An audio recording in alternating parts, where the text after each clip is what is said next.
Captain Jake Morrison had been called lucky for exactly 17 years, 3 months, and 4 days. Today, apparently, his subscription to good fortune had expired without notice. "Captain, you need to see this," said Communications Officer Lisa Park, her voice carrying that special tone reserved for really bad news. Jake floated over to her station aboard the cargo hauler Second Chance, wondering why space emergencies never happened during convenient business hours. "Please tell me it's just another tax audit from the Galactic Commerce Guild," Jake muttered, pulling up the sensor readings. What he saw made his coffee bulb float forgotten in the recycled air. Well, that's not good. The thing on the scanner was roughly the size of a city bus, if city buses had tentacles, bioelectric weapons, and a documented preference for eating cargo ship crews. The database unhelpfully labeled it as a void leviathan. Threat level, yes.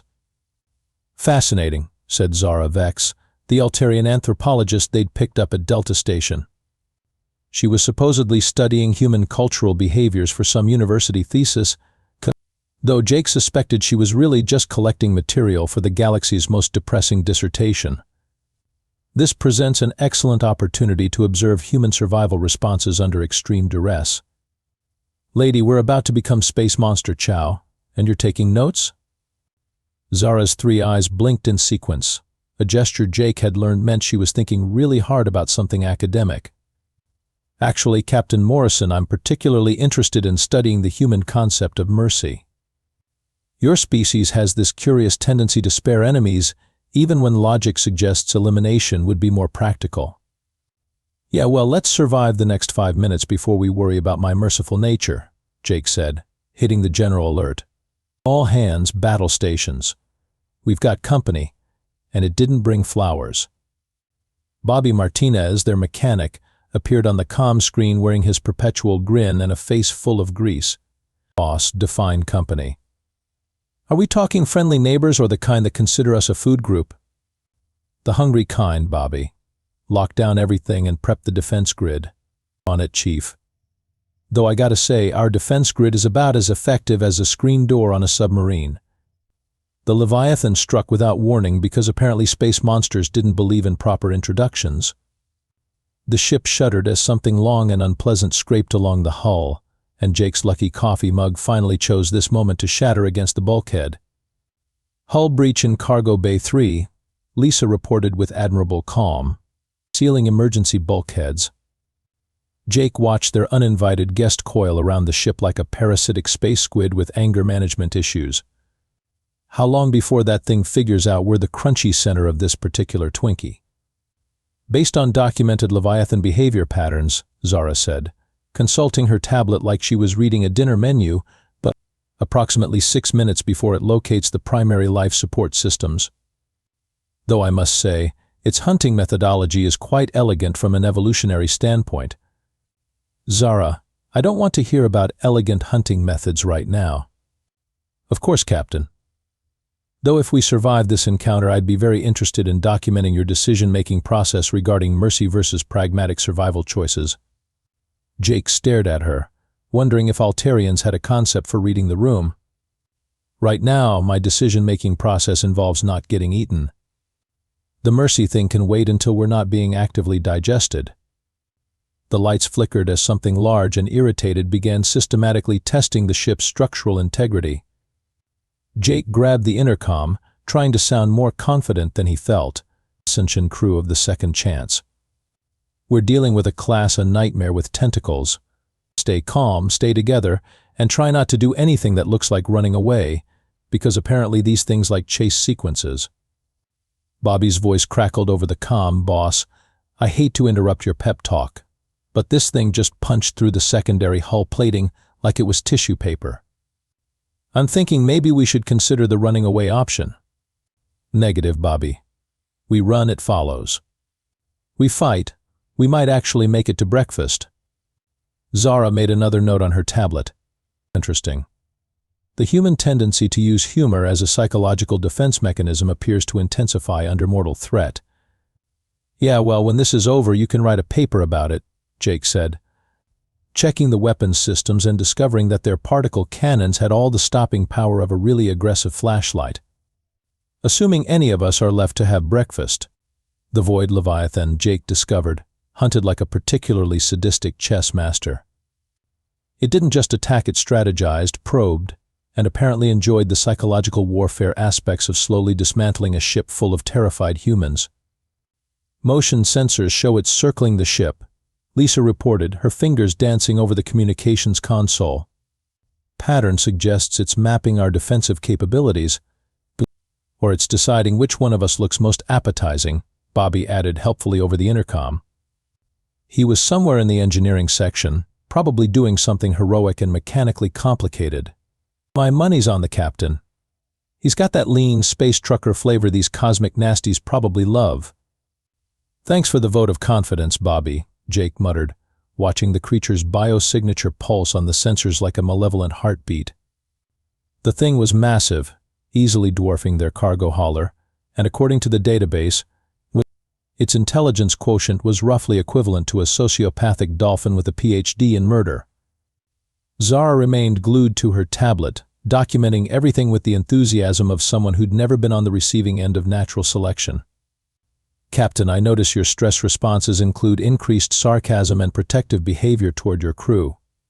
Is this typical human pack behavior? Lady, we're not a pack. We're a crew. And yes, I'm protective of them because that's what humans do. We look after our own, even when it's stupid. How fascinatingly illogical, Zara observed.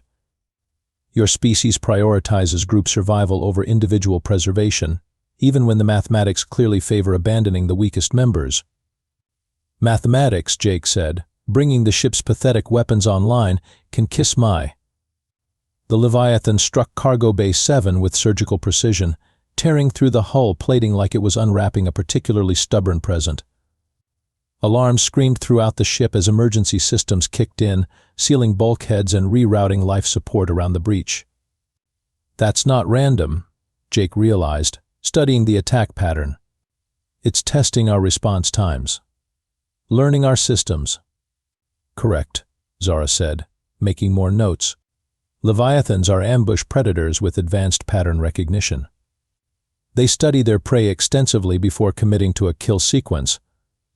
You could have mentioned that before we became its science project. I assumed you'd researched potential hazards before accepting a cargo run through the void sectors. Jake laughed, but it wasn't a happy sound. Zara, if I researched every possible way to die in space, I'd never leave port. Sometimes you just have to trust your luck and hope the universe isn't actively trying to murder you.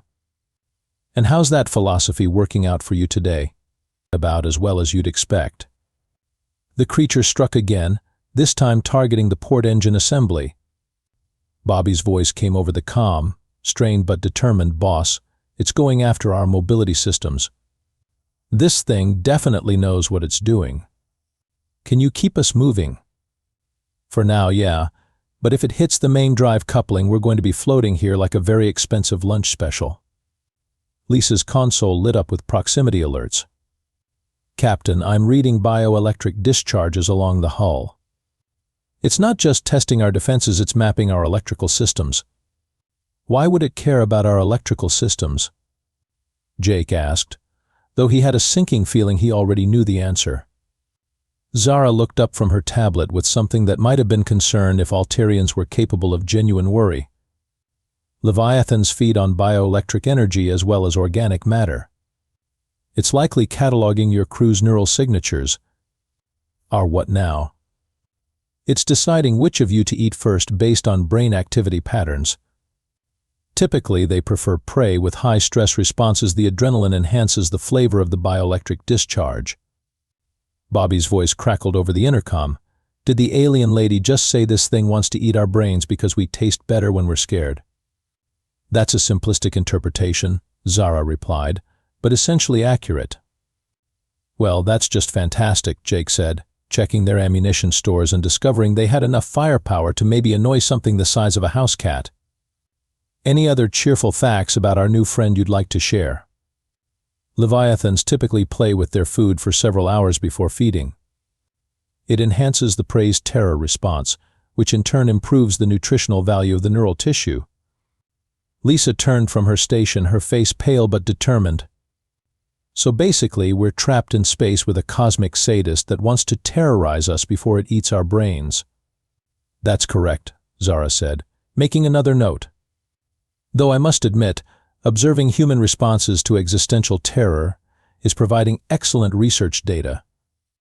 Jake stared at her, wondering if academic curiosity was actually a form of mental illness among Altarians. Zara, when this is over, assuming we survive, remind me to show you what human mercy looks like by not spacing you through the nearest airlock. I look forward to documenting that behavioral choice as well, Captain. The ship shuddered again as the Leviathan began its next probe, and Jake realized with growing dread that they weren't fighting a monster, they were being studied by one. And somehow, that was infinitely more terrifying. The Leviathan's patience finally ran out around hour 2 of what Jake was starting to think of as the galaxy's most uncomfortable science experiment. It began with Bobby.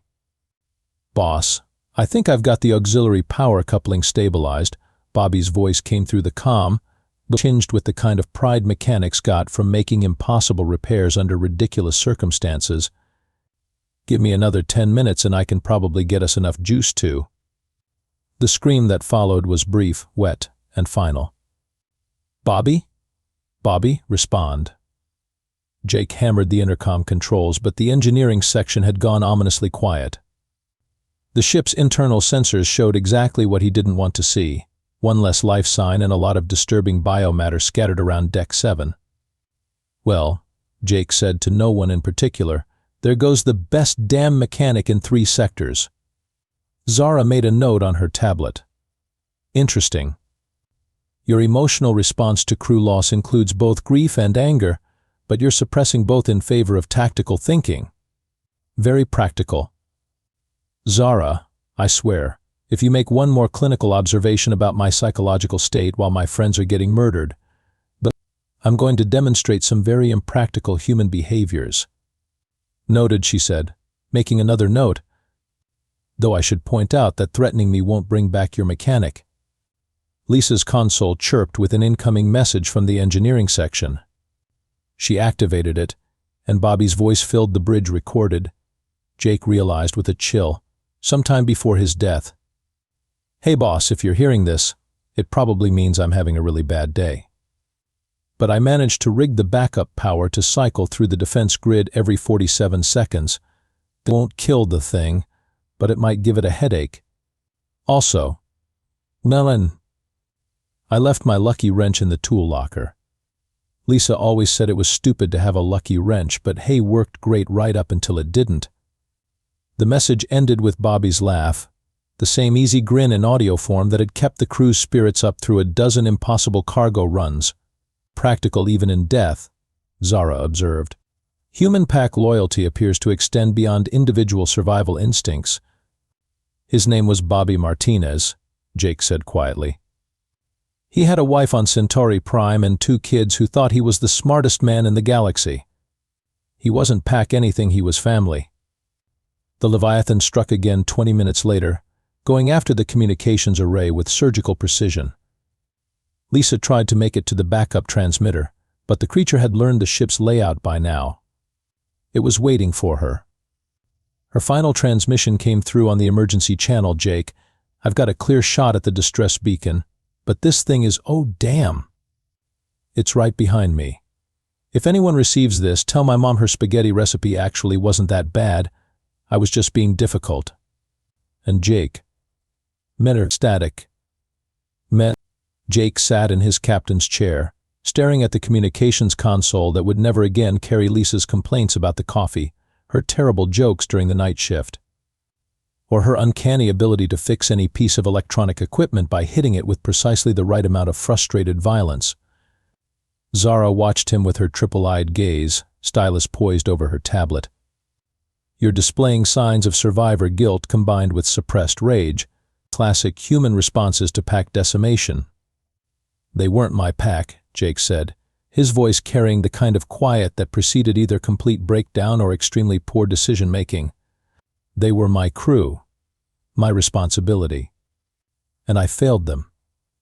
"Failure implies you had control over the situation." This creature is clearly an apex predator with advantages your species couldn't possibly overcome through conventional means. There's always a way, Jake said, calling up the ship's schematics on his console. Humans don't believe in impossible. We believe in highly improbable, catastrophically stupid, and occasionally miraculous. Which category does your current survival plan fall into? Jake studied the ship's systems, Bobby's jury-rigged modifications, and the Leviathan's attack patterns.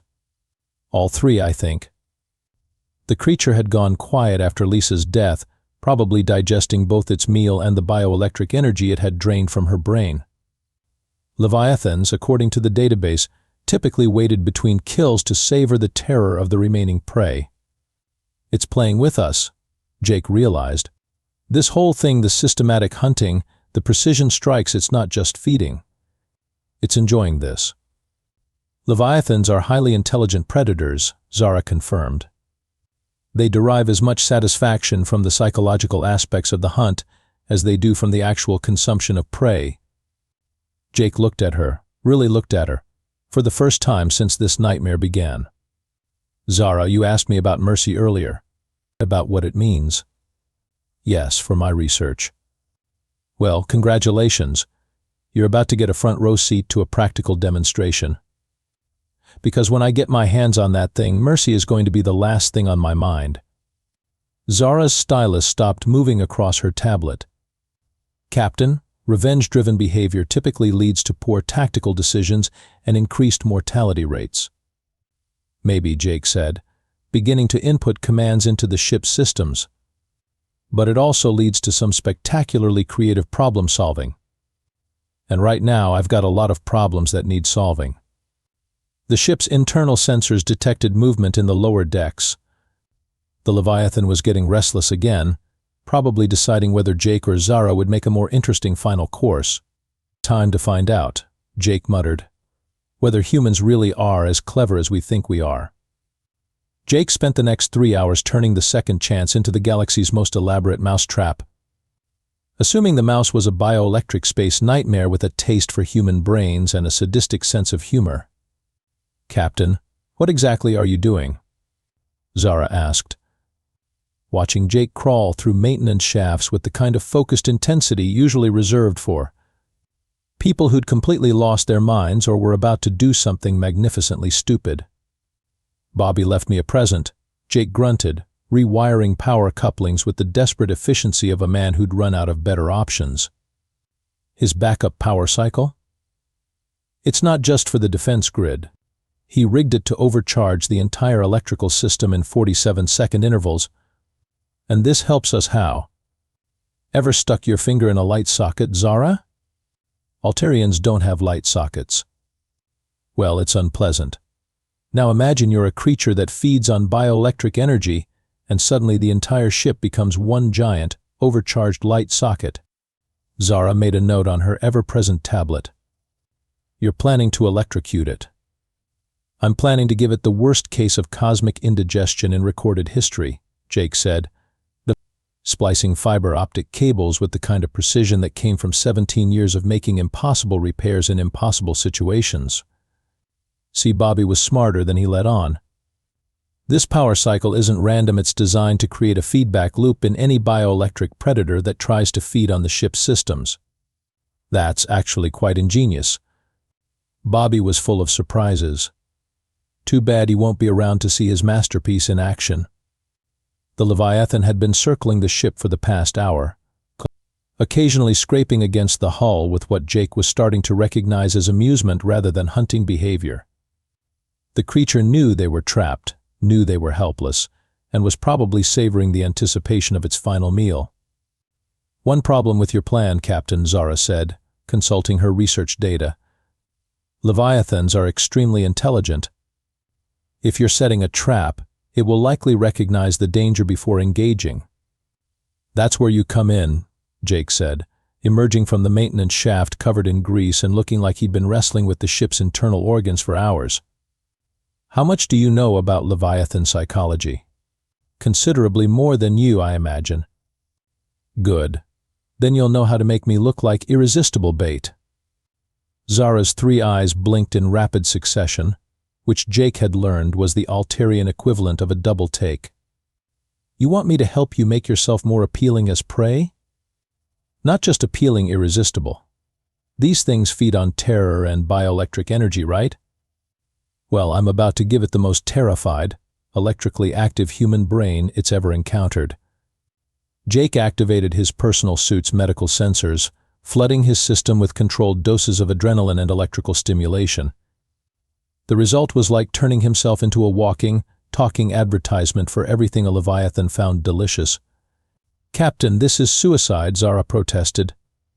"You're making yourself a perfect target." "No, I'm making myself the perfect trap." "There's a difference, even if it's a pretty subtle one." The ship's sensors registered immediate interest from their uninvited guest. The Leviathan's movement patterns shifted from lazy circling to focused attention, like a shark that had just caught the scent of blood in the water. "It's working," Jake said, watching the creature's biosignature intensify on the scanner. "Now comes the tricky part, which is staying alive long enough for Bobby's gift to kick in." Jake made his way to the cargo bay where Bobby had died, his suit sensors screaming warnings about the elevated stress hormones flooding his system.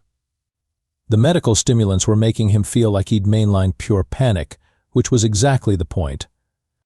To any Leviathans listening, he announced to the empty cargo bay, "Dinner is served. Come and get it, you cosmic piece of garbage." The response was immediate and terrifying. The creature smashed through the hull plating like it was tissue paper, flowing into the cargo bay with the fluid grace of something that had evolved specifically to kill things like Jake in spaces exactly like this one. Up close, the Leviathan was even more nightmarish than the database had suggested. It was part squid, part electric eel, and part pure malevolent intelligence wrapped in bioluminescent death. Its eyes, all six of them, fixed on Jake with the kind of focus that suggested it was already mentally seasoning him. "Hello, beautiful," Jake said, backing toward the center of the cargo bay where Bobby's power couplings were strongest. "Hope you brought your appetite, because I am absolutely terrified right now. Prime grade of human panic, just the way you like it." The creature advanced slowly, savoring the moment. Jake could feel its bioelectric field probing his nervous system, tasting his fear like a wine connoisseur sampling a particularly fine vintage. 30 seconds, he whispered into his comm unit, hoping Zara was listening. "Tell me Bobby's system is ready." "Power cycle initiating in 27 seconds, Zara's voice crackled back. "Captain, if this doesn't work, write a really scathing review of this creature in your research paper. Tell the academic community that Leviathans have terrible table manners." The Leviathan struck, wrapping Jake in tentacles that crackled with bioelectric energy designed to paralyze its prey, while keeping the brain activity high. Jake screamed, partly from genuine agony and partly to sell the performance. 15 seconds, he gasped into his comm. The creature lifted him toward what Jake really hoped wasn't its mouth, its bioelectric field intensifying as it prepared to drain his neural energy. Jake could feel his consciousness starting to fade as the Leviathan's feeding process began. "Bobby," he whispered, "this better work, or I'm going to be really embarrassed in whatever passes for an afterlife." 5 seconds, Zara announced. The Leviathan paused, its alien intelligence suddenly recognizing that something was wrong. The prey was too willing, the trap too obvious. But by then it was already too late. Bobby's masterpiece activated with a surge of electrical fury that turned the entire ship into a cosmic bug zapper. The feedback loop hit the Leviathan like a cosmic lightning bolt, delivered by an extremely irritated electrician. The creature's agonized shriek echoed through the cargo bay as every bioelectric cell in its body overloaded simultaneously, turning its own feeding mechanism into a weapon against itself. Jake dropped to the deck as the Leviathan writhed in electrified agony, its tentacles spasming and releasing crackling discharges that scorched the bulkheads. The creature's bioluminescent markings flared and dimmed erratically, like a broken neon sign having an existential crisis. "Bobby, you magnificent bastard," Jake wheezed, struggling to his feet. It actually worked. The Leviathan collapsed in a smoking heap, its massive form twitching with residual electrical discharges. It wasn't dead. Jake could see its chest cavity rising and falling in labored breaths, but it was definitely having the worst day of its presumably long and predatory life. Zara appeared in the cargo bay doorway, tablet clutched in her hands and all three eyes wide with what Jake was pretty sure was amazement. "Captain, that was actually brilliant." "Don't sound so surprised. Humans have been killing things that are bigger and meaner than us for thousands of years. We're really good at it." Jake stood over the defeated creature, studying its alien features. Up close, he could see intelligence in those 6 eyes, not just predatory cunning, but genuine awareness. The Leviathan knew it had been outmaneuvered, and there was something almost human in its expression of defeat. "So what happens now?" Zara asked, raising her stylus over her tablet. "Do you kill it?" The question hung in the recycled air of the cargo bay like a challenge. Jake looked down at the creature that had murdered Bobby and Lisa, that had terrorized them for hours, that had turned his ship into a hunting ground for its own amusement. "That's the plan," he said, drawing his sidearm. The particle pistol hummed to life with a sound like controlled lightning. "It killed my crew. It turned this into a game. Seems like justice to me." "But is it mercy?" Zara asked, and there was something in her voice that made Jake pause. "What?" "Your concept of mercy, Captain. You were going to show me what it meant. Is this it? Execution of a defeated enemy?" Jake stared at her, then at the Leviathan, then back at her. "Zara, this thing ate Bobby's brain. It probably enjoyed doing it. You want me to show it mercy?" "I want to understand what mercy means to humans. Your species is famous throughout the galaxy for showing compassion to enemies, even when logic suggests elimination would be more practical. I've read reports of human soldiers risking their lives to save wounded opponents, of your people adopting the young of species that have declared war on you. What makes you do that?" The Leviathan's eyes focused on Jake with obvious intelligence, following the conversation. It understood what was being discussed, understood that its life hung in the balance of a philosophical debate it couldn't participate in. "Those are different situations," Jake said, but his finger hesitated on the trigger. "This thing is a predator. It kills for pleasure. As do humans, according to some galactic anthropologists. Your species has a documented history of warfare, hunting for sport, and violence for entertainment. Yet you also show remarkable capacity for forgiveness and mercy. What's the difference?" Jake looked into the Leviathan's eyes and saw something he hadn't expected: fear. Not the simple terror of prey facing a predator, but the complex fear of an intelligent being facing its own mortality. "The difference," Jake said slowly, "is choice. And this thing chose to hunt us, chose to make it a game, chose to kill Bobby and Lisa when it could have just disabled the ship and left us stranded. And now you're choosing whether to kill it or spare it," Zara observed. "What does that choice tell us about human mercy?" The Leviathan made a sound not quite a whimper, but close. Its bioelectric field was barely functioning, its massive form reduced to trembling helplessness. It was no longer a cosmic nightmare, it was just a badly injured alien creature at the mercy of a species it had underestimated. "You want to know about human mercy?" Jake asked, his weapon still trained on the creature's head. "Fine. Here's your lesson." He looked at the Leviathan, really looked at it, seeing not just the monster that had killed his friends, but the intelligent being that was now completely at his mercy. "Human mercy," he said, "isn't about forgiveness. It's not about forgetting what you did or pretending it doesn't matter. Bobby Martinez is still dead. Lisa Park is still dead. Nothing changes that." The Leviathan's eyes remained fixed on him, waiting. "But human mercy is about recognizing that revenge doesn't bring them back. It's about understanding that once someone is beaten, truly beaten, killing them becomes less about justice and more about cruelty. And humans, despite what the galaxy thinks about us, don't like being cruel just for the sake of it." Jake's finger moved away from the trigger, though he kept the weapon ready. It's about being better than the thing that hurt us. It's about proving that intelligence and civilization matter more than tooth and claw. So you're sparing it? Zara asked, her stylus motionless over her tablet. I'm making a choice, Jake said. The same choice humans make every day throughout the galaxy.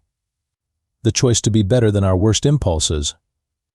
The Leviathan's breathing steadied slightly, though it remained motionless on the cargo bay floor. But Jake continued, his voice hardening, mercy doesn't mean stupidity. And it sure as hell doesn't mean trust. Jake kept his weapon trained on the Leviathan while he activated the ship's emergency beacon. This is Captain Jake Morrison of the cargo vessel Second Chance, requesting immediate assistance from Galactic Wildlife Control. We have a class of predator in custody, and I want it off my ship before I change my mind about showing it mercy. Zara finally lowered her tablet, studying Jake with an expression he couldn't quite read. You're not going to kill it. No, I'm not going to kill it. But I'm not going to let it go either. This thing needs to be relocated somewhere that doesn't have convenient human-sized snacks floating around in cargo ships. The Leviathan made another sound, this one almost like a sigh. Its bioelectric field was slowly recovering, but it made no move to attack or escape. It seemed to understand that the game had changed, that the rules were different now. Captain, Zara said, I need to ask why. After what it did to your crew, why show mercy at all? Jake looked at the space where Bobby had died, then at the communications console where Lisa would never again complain about the coffee. The grief was still there, still raw, but it was tempered now by something else. Because Bobby would have, he said finally. That's the kind of man he was. He'd fix this thing's electrical system if it asked nicely. And Lisa, she would have tried to teach it better table manners before turning it over to the authorities. So human mercy is about honoring the dead, partly. But it's also about staying human. The moment I let anger and revenge make my decisions for me, I become something else. Something more like, he gestured at the Leviathan, that. The creature's eyes tracked his movement, and Jake could swear he saw something like understanding in its alien gaze. Here's the thing about humans, Zara. We're apex predators too. We're probably the most successful hunters in galactic history, and we didn't get that way by being nice. But we're also the only species that regularly chooses not to use that advantage when we don't have to. The galaxy considers humans to be dangerously unpredictable, Zara admitted. Most species can't understand why you would spare enemies or adopt the young of hostile species. Because we understand something that pure predators don't, Jake said, finally holstering his weapon. Strength isn't about how much damage you can do. Real strength is about how much damage you choose not to do. The Leviathan slowly, carefully, moved one tentacle in what might have been a gesture of acknowledgement. It wasn't submission, there was still intelligence and dignity in its movements, but it was recognition of the choice Jake had made. So mercy is a display of strength? Zara asked. Mercy is proof that intelligence matters more than instinct. That civilization is more than just organized violence. That we can choose to be better than our worst impulses, especially when those impulses would be completely justified. Jake walked over to Lisa's communications console and began composing a message to Bobby's wife and Lisa's mother. It was going to be the hardest thing he'd ever written, but it was also the most important.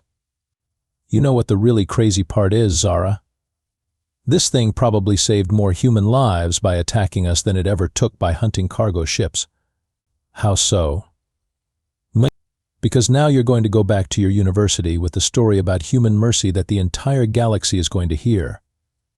Every predator species out there is going to learn that humans don't just fight back, we make choices about when to stop fighting. And that's going to make them think twice, before they assume we're just another prey species. The rescue ships arrived 6 hours later, including a specialized containment vessel from the Galactic Wildlife Preserve. Jake watched as they carefully transported the Leviathan to what he'd been assured was a suitable habitat in a remote system where it could hunt non-sapient prey without a terrorizing cargo crews. As the containment ship departed, Zara approached him on the observation deck. Captain, I need to apologize For what? Well, for treating your crew's deaths as research data. For being clinical when I should have been compassionate. For not understanding that studying human behavior means recognizing human value. Jake nodded, accepting the apology without comment. The grief was still there, would probably always be there, but it was balanced now by the knowledge that Bobby and Lisa's deaths hadn't been meaningless. "So what are you going to tell your university about human mercy?" he asked. Zara looked out at the stars, her tablet forgotten in her hands. "I'm going to tell them that humans are the most dangerous species in the galaxy, not because of what they do to their enemies, but because of what they choose not to do.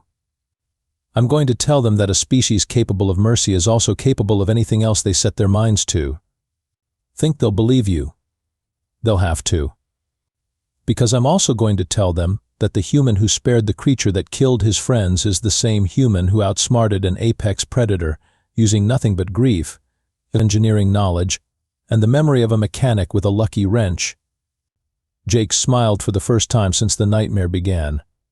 Bobby would have loved that summary. He always said humans were too stubborn to know when we were beaten. Is that what mercy is, then? Stubbornness. Maybe. The stubborn refusal to let the worst moments define who we are. The stubborn insistence that we can be better than our circumstances. The stubborn belief that intelligence and compassion matter more than tooth and claw. As the second chance limped toward the nearest station for repairs, Jake realized that Zara had gotten her research data after all. She'd learned what human mercy looked like, and more importantly, she'd learned why it mattered. The galaxy was about to discover that humans were capable of forgiveness even toward creatures that didn't deserve it. And somehow Jake thought Bobby and Lisa would have approved of that lesson. After all, showing mercy to space monsters was exactly the kind of ridiculous, impossible, but magnificently human thing that cargo crews like theirs did every day in the vast darkness between stars. Even when it cost them everything.